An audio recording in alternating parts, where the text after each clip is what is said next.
Once upon a time, there was a happy couple with a scandalous secret. They would have these parties where they would swap partners. It was crazy stuff. It was a very dangerous situation that people were putting themselves into. So dangerous, it's incendiary. I burned over 30% of my body. In this case, gossip was deadly. I'm thinking there's a lot more to this story than's being told. Click the link. Whoa.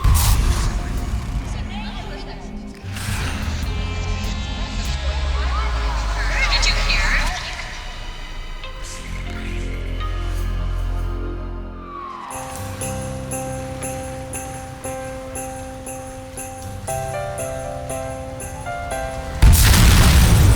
Just days after Christmas, an early morning explosion rocks a quiet Jacksonville suburb. Everything was in flames. Everyone comes running out of the house. They were screaming. It was awful. The community was concerned. Who knew what was going to happen next? The only thing the police did know, this was no accident. So much for peace on earth and goodwill towards men. What could have led to such a tragedy?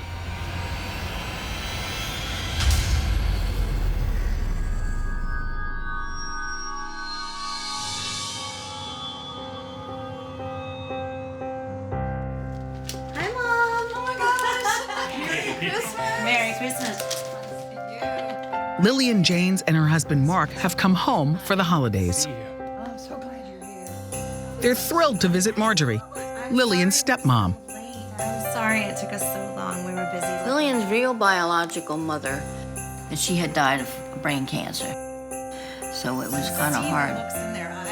Marjorie joined the family soon after and gave Lillian all the care and support she craved. When I married her father, she was about 5. She loved the attention I gave her. She responded very well. And with all that affection, Lillian blossomed. Lillian made me very proud of her, all the things that she did for the church, scouts, dance clubs. She just loved to help people. And she won a lot of blue ribbons. I got a big box of blue ribbons that were hers. And she was in the 4-H, and then she started babysitting. She babysat for a lot of the people in the neighborhood because she was very responsible. People in the neighborhood loved Lillian. They thought that she was the perfect little girl who grew up into the perfect woman. So it was no surprise when she chose her career. Lillian went to college and she got a degree in special education. She was teaching the handicapped children how to be self-sufficient. So, did you make the potatoes that you had? But one thing was missing. Lillian was really happy about where her career was headed, but she was longing for love. She'd done a little bit of dating here and there, but she hadn't quite found Mr. Right until she met Mark. Shall we say a toast? To family. Well, Mark, they got at this house, and they turned the upstairs into a bed, like an apartment for them. And the downstairs was the first halfway house for handicapped children. Her job was to teach them how to do wash, how to do ironing, how to do cooking, how to do cleaning, everything that a wife and mother would do, only for themselves to survive. And there was problems. There's always problems, even at home, in any home. But she did very well at it. She really liked it. It seems like Lillian and Mark have found their happily ever after. But just a few months later, everything falls apart. He had worked a double shift the night before, 16 hours, because somebody didn't show up for work. They think he fell asleep for an instant, and he plowed into a back end of a concrete truck. Mark is killed instantly. The loss sends Lillian into a tailspin. Lil, honey, I got you some coffee. She really was devastated. She's already a widow. For months after Mark's death, Lillian was absolutely despondent. She was angry, depressed. There was a lot on her mind. It was really rough. She just went to pieces.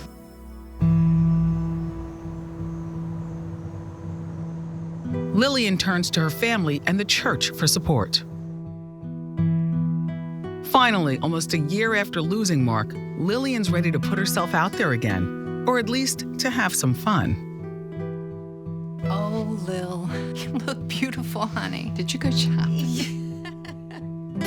She was looking for someone who could show her some affection because, she was pretty lonely. I'm so glad you're going out. It's been a long time. But fate has something else in store. That is absolutely gorgeous on you. Thank you, Mom. Lil had gone out with some girlfriends to this male strip joint. And when she went there, she met William Jarvis, who was the bouncer. Oh my God, I'm sorry. The chemistry is instant, and before you know it, their relationship is on the fast track. Lillian, I'm William. Nice to meet you. Even Mom approves. I didn't care. I'm not naive. If he wanted to work there and it paid the bills, what's the difference? By all accounts, William seems like the perfect match. When I first met William, he was very polite, on a religious kick. Before long, the couple are regulars at Lillian's church. Oh, hey, how are you? But she isn't exactly forthcoming about how the two really met. She told me 2 or 3 times that they'd met at a Christian retreat. And I'm thinking, really? I thought, he doesn't look like a Christian retreat person to me. But people talk, and the truth emerges. Well, when all the details came out that he was a bouncer at the strip club, actually, that made more sense than what they were telling me. I knew something wasn't right. A lot of people within Lillian's inner circle, especially the church folks actually, kind of looked down on William. But, she was happy, so people just kind of rolled with it. And after a couple of months, William is ready to take it to the next level. Bill and Lil come over to the house and said, Mom, Bill wants to get married. I thought it was rather quick because they hadn't been dating each other very long. I'm trying to figure out what to get. She was grateful to find love again, and so she immediately said yes. We're gonna have a ton of bridesmaids, too. While Lillian focuses on planning the wedding of her dreams, William makes his own plans to better the family. He lands a job as an FAA flight controller. Of course, it sparked my interest because my husband was a supervisor at that time at air traffic control. It takes a special kind of person. You have to be pretty sharp, make quick decisions, know that you're right. Some of them are cocky. They're pretty intelligent. Some of them are a little strange, too. William's new position comes with a pay raise. And after just squeaking by, the financial security is a welcome relief for Lillian. Their slice of heaven gets sweeter when Lillian gives William some big news. We are pregnant. No way. Are you serious? Yes. I'm gonna be a dad. Yes. Everything seemed to be going very well for quite a while. Oh, goodness.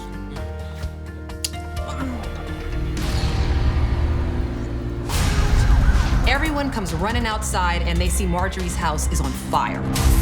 You wondered what in the world was really going on.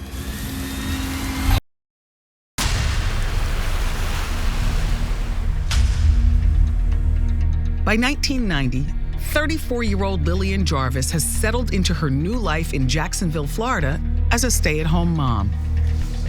Her husband, William, provides love and financial stability. But the rumor mill is starting to churn that it all may be too good to be true. Someone said they'd seen William flirting way too much, and they thought that maybe he had other women on the side.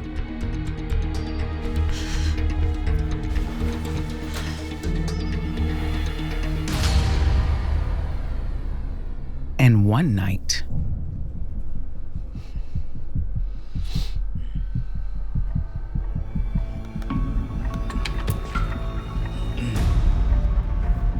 What are you looking at?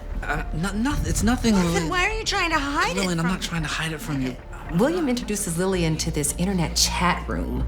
that caters to plus-size women called BBW, and that stands for Big Beautiful Women. Lillian, come here. I want to show you. I want you to see that you are more beautiful than these women. Lillian is intrigued. They like women like me? Much to William's surprise, Lillian was all for it. We're in a thin-centric culture. So to find a community that supports big, beautiful women, sexualizes them, acknowledges them as sexual women, it gives her a place to really belong. She hit about 180. She's about 5'6". Yeah, she was a big girl. Yeah, she comes by it naturally with her father's was big and grandparents were big.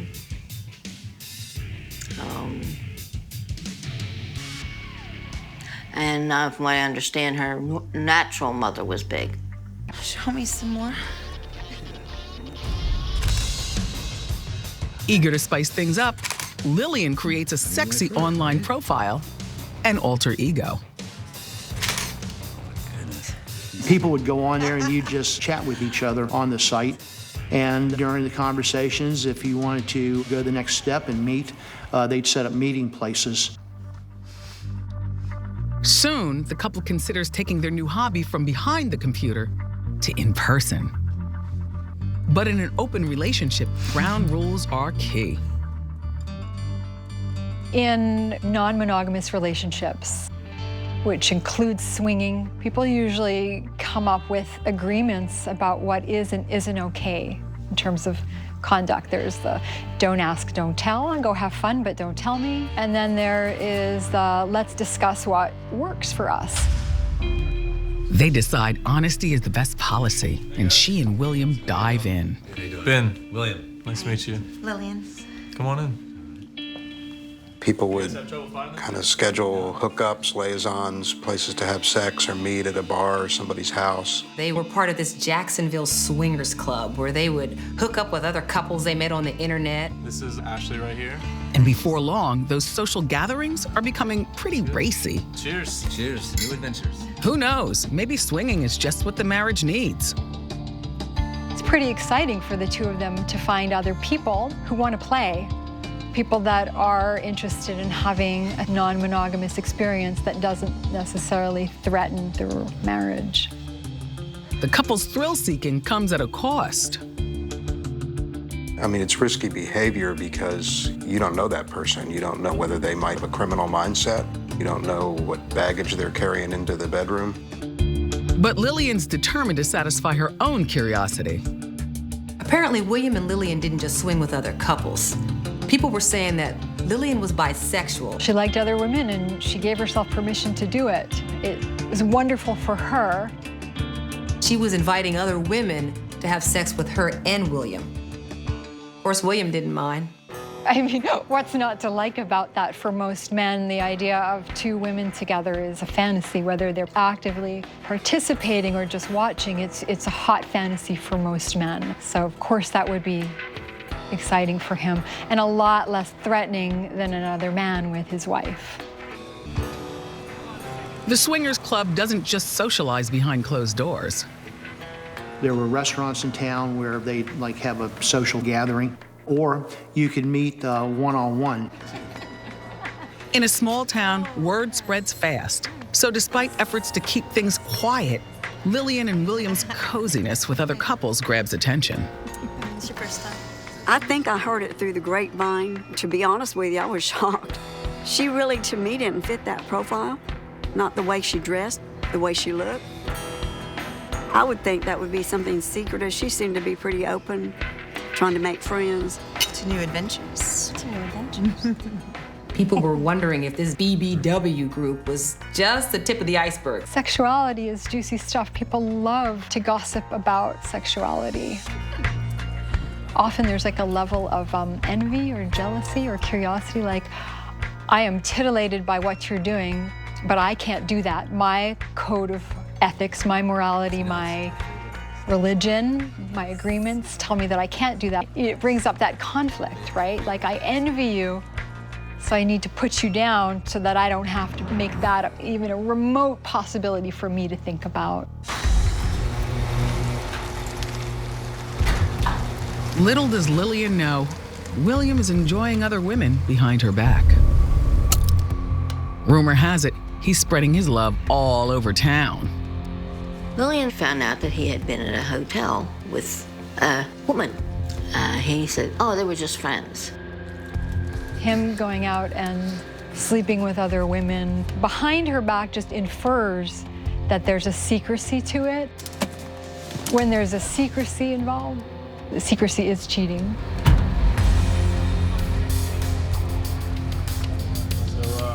What's new? Anything? Lillian's frustration with her husband falls on sympathetic ears. I heard a lot of people in the group did not like William Jarvis. He was sort of an odd person, thought he was kind of better than everybody, and that puts people off. They basically only put up with him because he was attached to Lillian, and she was really popular. Which is starting to get under William's skin. Many of their new companions, including Ben Morrison, are particularly fond of Lillian. Ben had been involved with Lillian, had met her through these social gatherings and functions and internet, and he was seeing Lillian. Making William furious, and Lillian even angrier. Lillian felt William was a hypocrite. I mean, he was the one having affairs, and now he's getting jealous because she's getting attention from the group that they had both consented to being in. I mean, if I was her, I would probably get angry and say, yeah, you hypocrite, you're getting lots of sex as well. Why are you so mad? We're both having the sex that we want. Why are you getting jealous, right? Why are you acting out? So it's not really about that. It's not really about, you know, who's having sex. It seems more like it's about he's getting triggered, that she's popular and he's not. And William's acting out doesn't just take an emotional toll on Lillian, it's draining their bank account too. Where do you think you're going? I'm going to work. Where are you going? We have no more money left to pay for these bills. We are broke. We are broke. That's why I'm going to work. She said there's a lot of money missing out of the accounts, and I didn't use it. He would tell her he had to go on a business trip for the FAA, and he would take off and meet someone somewhere. The affairs, the jealousy, the money. It soon becomes clear to Lillian that their open relationship has only made things worse.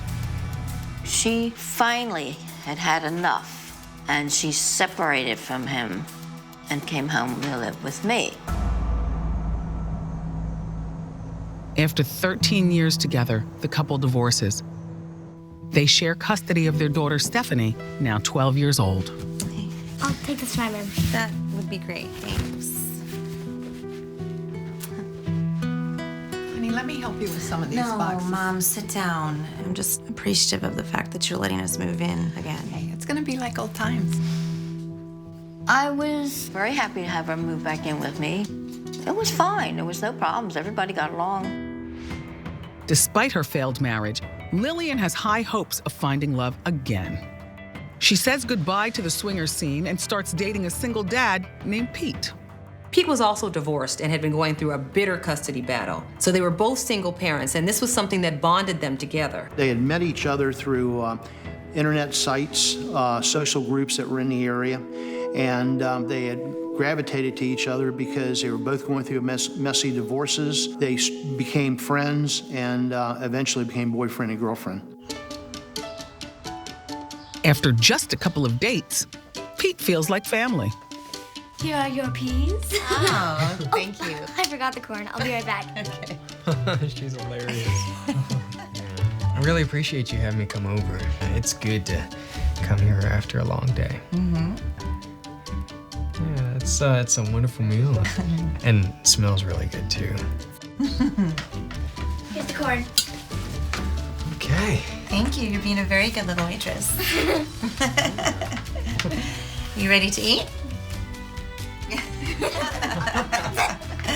Would you like to eat? Sure. I guess I'll start carving the chicken. Sounds like it's a pumpkin. Who wants a leg? This is a situation that I'm sure gossip amongst community members was bad. I mean, it's quick, but she's kind of desperate to find love again. Friends worry her high-speed romance is a big mistake. The gossip around town was that Lillian was moving way too fast. She was barely out of her relationship with William, and she'd already moved on to somebody else. I thought, my goodness, what in the world really was going on in that home? Brought your favorite. Excellent, thanks. But Sweet Pete has some baggage, namely a jealous ex-wife, Holly. Holly was causing all kinds of problems for Pete. She reportedly showed up at his place and tried to kidnap their child. He had to file a restraining order against her. And the intimidation doesn't stop with their child. How dare you try to keep my kid away from me at Christmas? What are you talking about? There was even a story circulating about Holly having confronted Lillian, and apparently Holly even wrote down Lillian's license plate number as some way of letting Lillian know, I'll find you if I need to. You are not going to continue to talk to me this way. Despite Holly's threats, Pete and Lillian make plans to move in after the holidays. To me, the logic was it's not going to make it because they hadn't been dating each other very long. But then again, you know how mothers are. It's 2 weeks after Christmas, and Marjorie and Pete are up early helping Lillian pack for the move. I went out and moved the car. When I got out of the car, I had this ominous feeling. I don't know why. And I saw a package laying on the stoop. What you got there? Oh my gosh, it's like a Christmas present. It's a little late, but... And I picked it up, and I walked in the house. And I go, hey, we got a Christmas package late. Bill? Where are you? I'm in the bathroom packing. Bill, look what came. What is it? Someone left it on the porch. Who's it from? It's the last gift one of them will ever get. See what it is. What is it?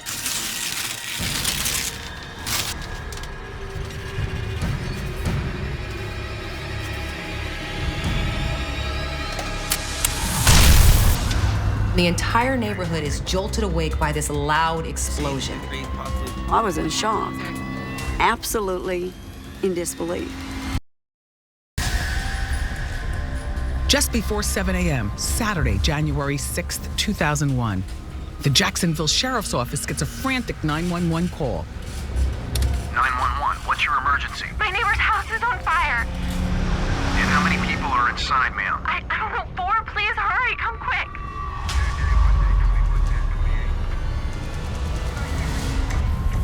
Everyone comes running outside and they see Marjorie's house is on fire. It was absolutely awful. Everyone who was there said that this is the type of thing that you never forget seeing for the rest of your life.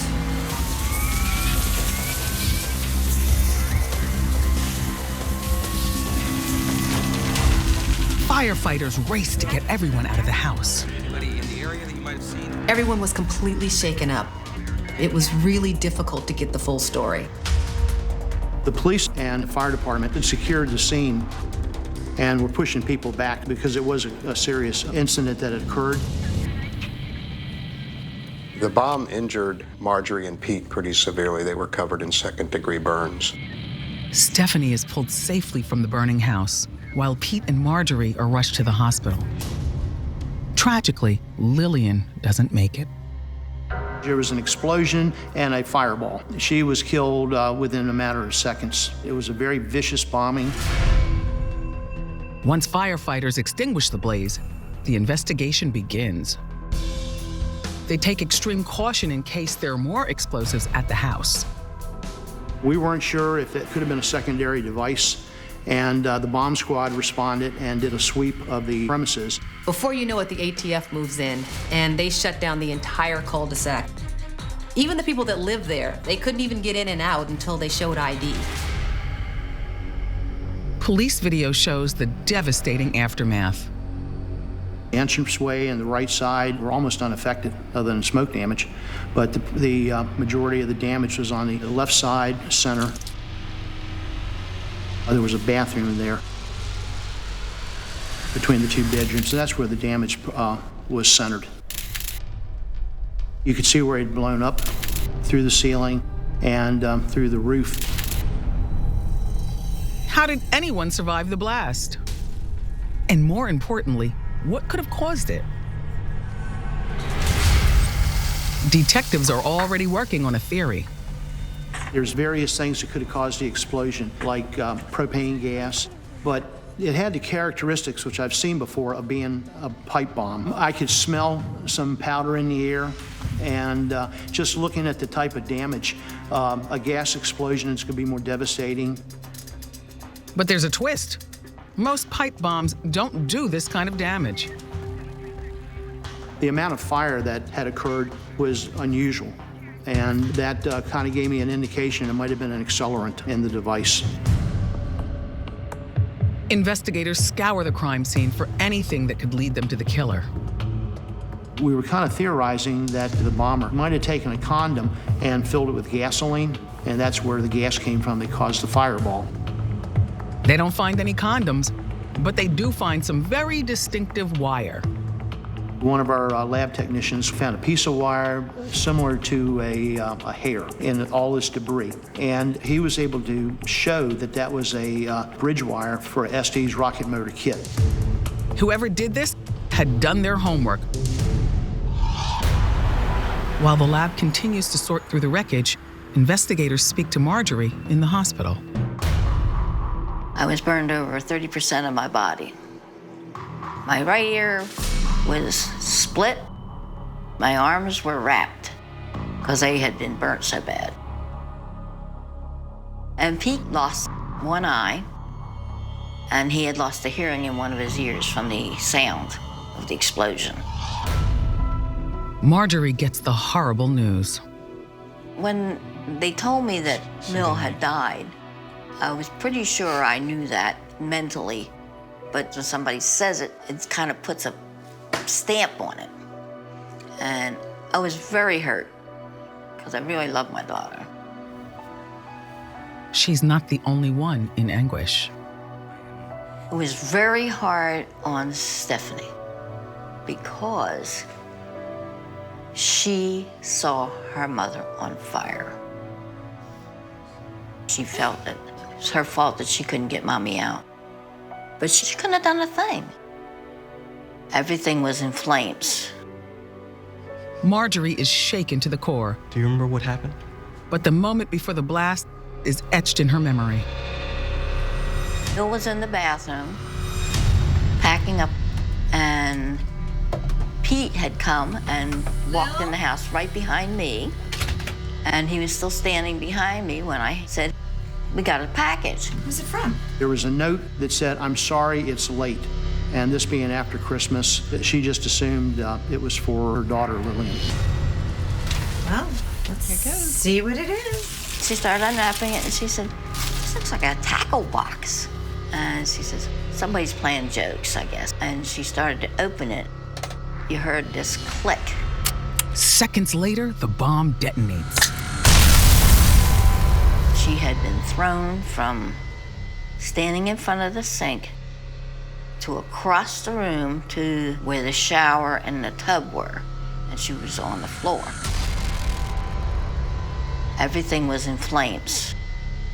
Couldn't even get near it, it was so hot. Word of the bombing spreads quickly, putting the entire city of Jacksonville on edge.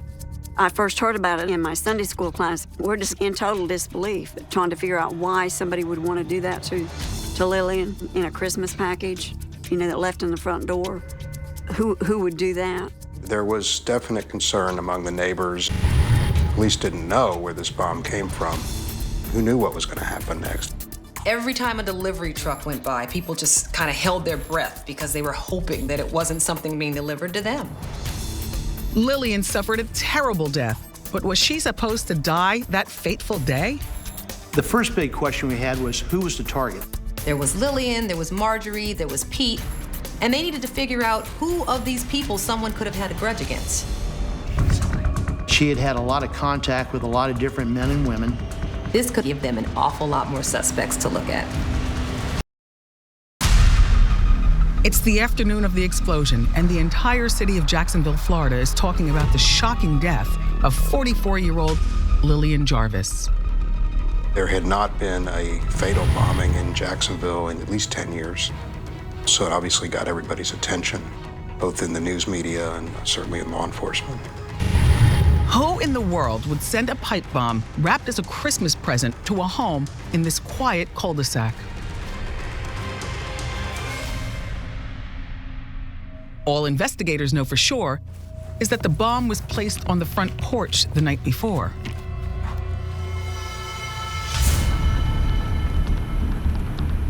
Detectives canvassed the area, hoping someone might have seen or heard something.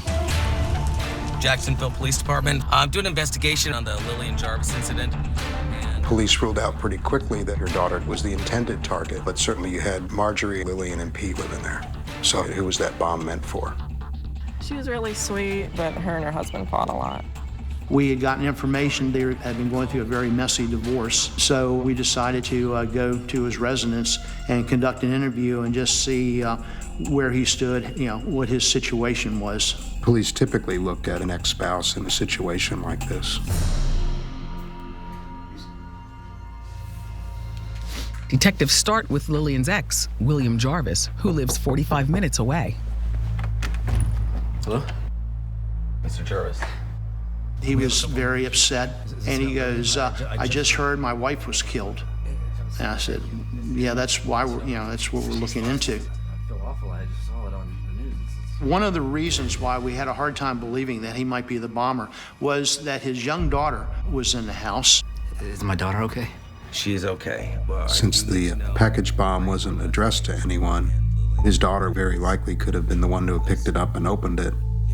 As a father myself, I thought it must be somebody else, because what father would do that? I do need to know where you were last night and where you were this morning.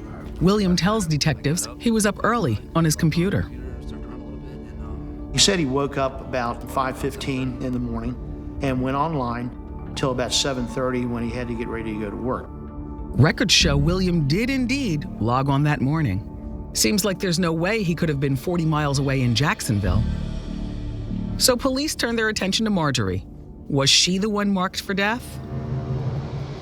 Turns out a suspicious phone call came into Marjorie's office the day before Lillian's death. One of your employees has made me very angry. There'll be a bomb at their house soon. And of course, the next morning, a bomb shows up at her house. So they certainly had to look at the possibility that Marjorie was the target. I had to really stop and wonder, because I had never had any kind of confrontation of any sort with anybody associated with hospice. So I didn't know what to think about it. And neither do police. They have only one lead. Police were not able to trace that call, but they were able to determine that it was placed by a woman with a deep southern drawl. With no further evidence, investigators must look in other directions, focusing on Lillian's boyfriend, Pete. So the police learned that Pete had been going through a bitter divorce with his ex-wife, Holly.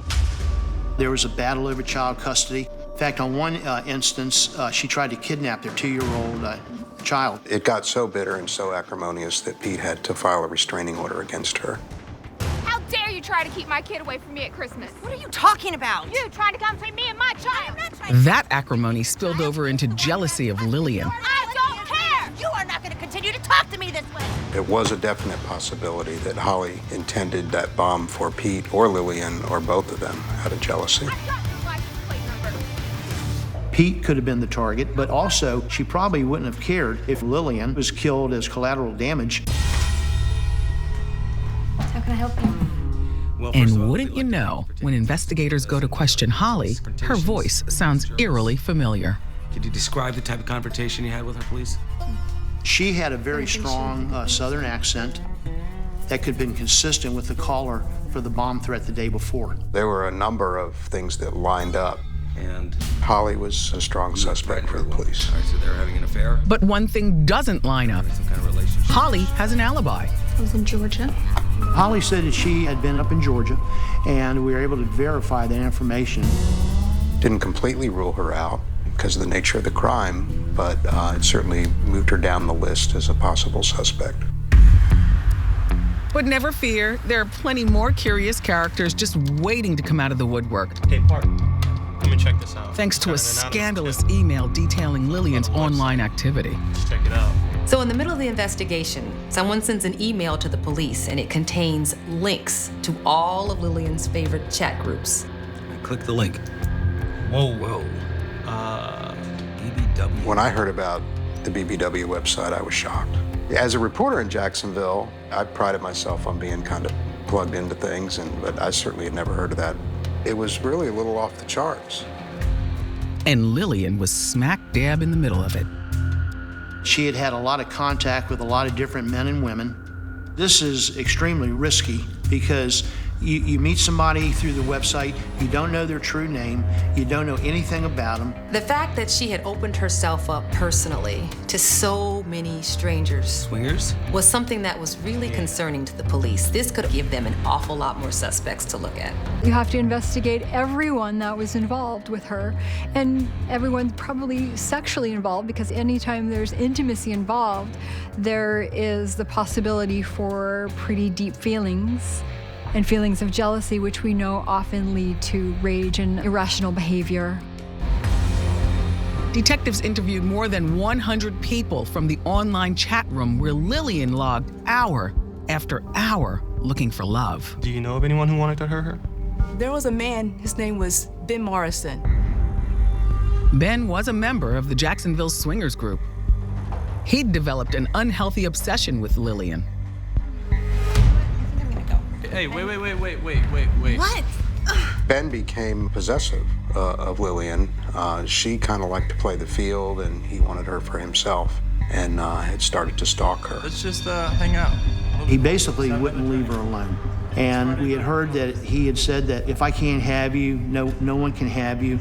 Ben didn't want to take no for an answer.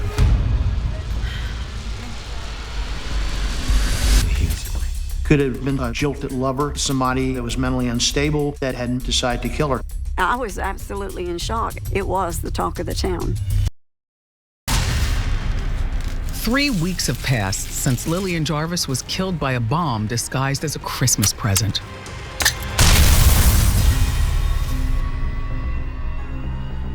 Lillian's mother and her boyfriend Pete are still recovering from massive burns and struggling to make sense of the tragedy. You learn to push it to the back of the brain. But it sneaks in. It opens the back door and comes in, and some days you'll sit there and just cry like hell. After interviewing hundreds of men and women from the swingers community, police are zeroing in on Ben Morrison as a strong person of interest. Mr. Morrison, Detective McCormick. We found that he had a history of violence.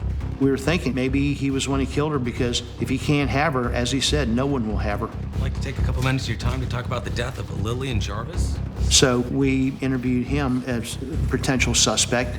He was looking good, had motive and means, but he had an alibi as to what he was doing at the time of the bombing, and we were able to corroborate it. This bumps Ben down on the list of suspects, but he also has a suggestion for police. Ever have any conversations with her ex-husband? He said the ex-husband, you need to take a look at him. Things just kept going back to William. We appreciate your time. Members of the swingers group said that Lillian continued to come to the parties after the divorce, but that William wasn't allowed to. They put up with William while the two of them were together, but once they split, he was out. William was now on the outside looking in. And he didn't like the view one bit. He was angry and he was jealous. She was posting pictures online with other men. She was still going to these swingers groups and he wasn't allowed to go. He was hearing rumors of her being out in the community with other people, dating these other men. This stuff enraged him. William sees his wife having a lot of pleasure and getting a lot of attention, that would incense his feelings of pain, jealousy, powerlessness. He's not the man. Some other guy's taking care of his wife, and we think that really infuriated him. Detectives discover the couple also had unresolved financial issues. As part of their divorce settlement, William was supposed to pay Lillian $28,000 and $1,800 a month for alimony and child support. But 8 months after the divorce, he hadn't paid her a dime. They'd gone back to court once, and he had said he didn't have all the paperwork done, and the judge said, boy, this is the day you will have it done, or else you will be in jail. William had a court date a few days after this incident to show up with the money or go to jail. 5 o'clock, logged on the computer, surfed around a little bit, and He has the motive, but he also has an alibi. William claims he logged onto his computer at 5:15 and left for work at 7:30 that morning. Logged off around 7:30. So detectives dig deeper, and records show a gaping hole in his story. Turns out, William's online activity stopped at 5:30 a.m. If you don't have any action on a computer after like 15, 20 minutes, it automatically logs you off. We'd like to go inside for a few minutes and look around. Meaning William Jarvis could have been anywhere that morning. He lived about 40 miles from where Lillian was living with her mother, and certainly had ample time to turn the computer on, drive to Jacksonville and back, and get to work by 7:30. Did William really put his daughter in harm's way just to get rid of his ex-wife? Investigators return to his house.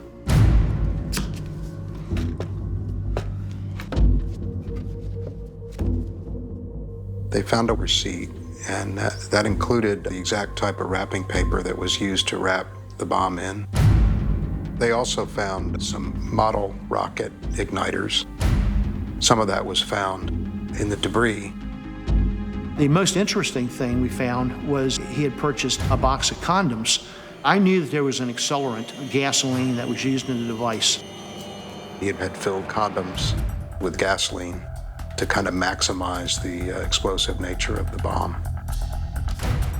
Although the house has been cleaned from top to bottom, the search turns up trace amounts of gunpowder in William's kitchen and some unusual files saved on CD.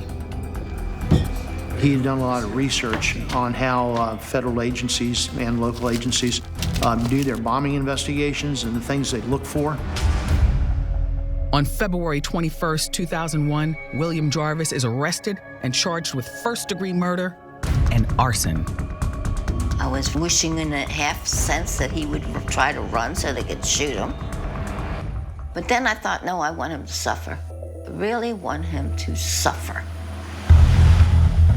Did you build that bomb? I had nothing to do with it, no. Bill, did you place that bomb on the doorstep? I did not.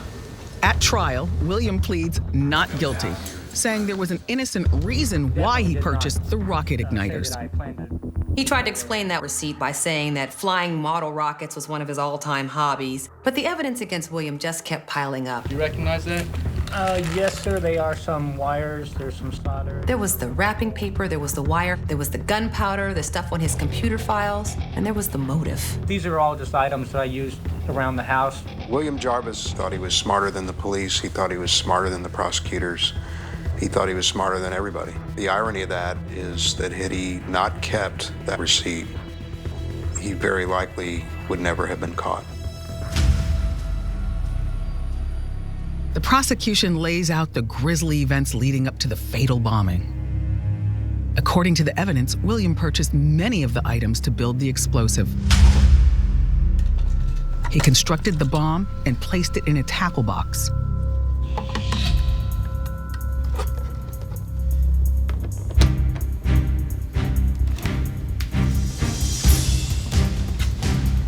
He then wrapped the box in Christmas paper and drove it down to Marjorie's house. He had plenty of time to leave his house, go down there, place the device, stick around for a little bit, and then leave and go back to where he worked. While Marjorie unwittingly brought the bomb into the house, she has no regrets. I was always glad in one sense I did bring it on, because if it was laying out on the streets like that, basically, a child could have picked it up and opened it, and they could have been killed. And I don't think Lil would want someone else to die instead of her. I can't believe somebody could hate someone that bad. Had she opened that in the great room or wherever, it'd have killed them all. Who does that? Who wants to kill your wife and then your child that you had with her?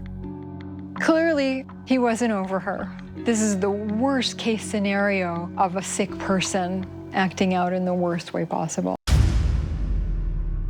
So there's so many reasons why William's rage could have been mounting, but we do know that for him to take such extreme sociopathic retaliation, he was really hurting, and he probably felt like, how dare she?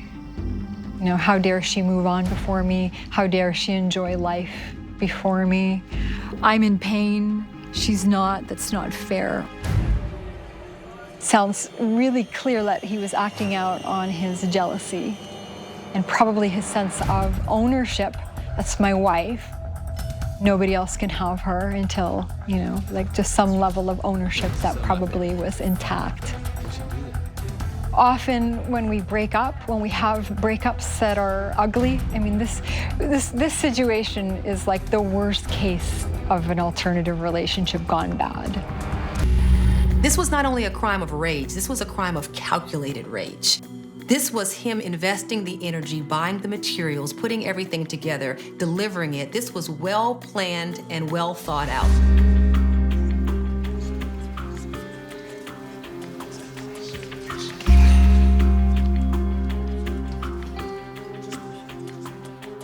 William had an ego. He had to be number one. He had to be the man. He could see the activities. He could see some of the emails that were going back and forth. Lillian was being wooed by many men. I believe those things just really upset him immensely, knowing that, here's his wife just having, the time of her life, and here's him. Nobody likes him no more. So I think that's one of the things that probably set him off. In this case, gossip was deadly because it fueled William Jarvis's jealousy, his rage, and it was deadly to Lillian. It also was deadly, in a sense, to William because it got him convicted. One of the hardest parts about Lillian dying is that her daughter basically has no one because her mommy is in heaven and her father is in jail for the murder. The pain that you suffer and the horror that you see, you never get over it. There's always a spot inside you that hurts, and there's a hole. And you'll never be able to fix it.